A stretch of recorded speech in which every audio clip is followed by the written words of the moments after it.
Hi, I'm Dr. Loai, specialist dermatology from Aster Clinic. Today I wanted to talk about skin damage or skin repair mechanisms. There are so many types of or causes of skin damage, like due to aging or accumulation of toxins.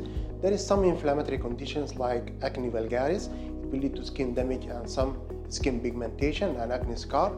We have many modalities of treatment starting from home care remedies and home care or daily routine like cleansers, toners, face wash.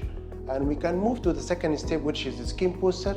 Usually we have here in Aster Clinic, we have some skin boosters like Profilo, amber injection and DNA injection. We use it as modality for skin rejuvenation and skin repair. And the last step is like surgical lifting for the face to remove the sagging skin and skin wrinkles.